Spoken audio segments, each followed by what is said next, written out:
Hello കൂട്ടുകാരെ, നിങ്ങളൊരു വിദ്യാർത്ഥിയാകാം, അല്ലെങ്കിൽ ജോലി ചെയ്യുന്ന ആളാകാം, ജോലി അന്വേഷിച്ച് നടക്കുന്നൊരു വ്യക്തിയായിരിക്കാം, ഒന്നുമില്ലാത്ത അവസ്ഥയിൽ നിൽക്കുന്ന ആളായിരിക്കാം. എന്തുമായിക്കോട്ടെ, നിങ്ങളോട് എനിക്ക് പറയാനുള്ളത്, നിങ്ങൾക്ക് കിട്ടുന്ന സമയം അത് വേസ്റ്റ് ചെയ്യരുത്.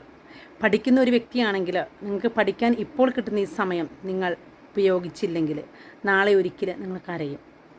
മറ്റുള്ളവരുടെ മുൻപിൽ താഴ്ത്തിക്കെട്ടപ്പെടും, താണു പോകും, അവജ്ഞയോടുകൂടി മറ്റുള്ളവരെ നോക്കും നിങ്ങളെ.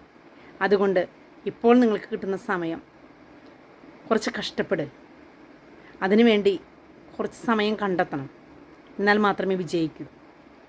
ജോലിയില്ലാതെ നിൽക്കുന്നവരോട് എനിക്ക് പറയാനുള്ളത്, ഈ ലോകത്ത് നമ്മൾക്ക് എവിടെ അന്വേഷിച്ചാലും ജോലി കിട്ടും. നമ്മളുടെ മനസ്സാണ് പറയുന്നത് ഇല്ല ഇല്ല എന്നുള്ളത്. വിജയം വരിക്കണം എന്നുള്ളത് ഒരു വ്യക്തി തീരുമാനിച്ചാൽ അതെന്തായാലും സാധിക്കും. അതിനുള്ള വഴികൾ നമ്മുടെ മുൻപിൽ തന്നെയുണ്ട്. അത് കണ്ടുപിടിക്കുക എന്നുള്ളത് നമ്മുടെ ദൗത്യമാണ്. ആയതിനാൽ മടി പിടിച്ചിരിക്കുന്നവരോട് എനിക്ക് പറയാനുള്ളത്, അലസത അല്ലെങ്കിൽ മടി എന്നുള്ളത് പിശാചിൻ്റെ പണിപ്പുരയാണ്. Thank you.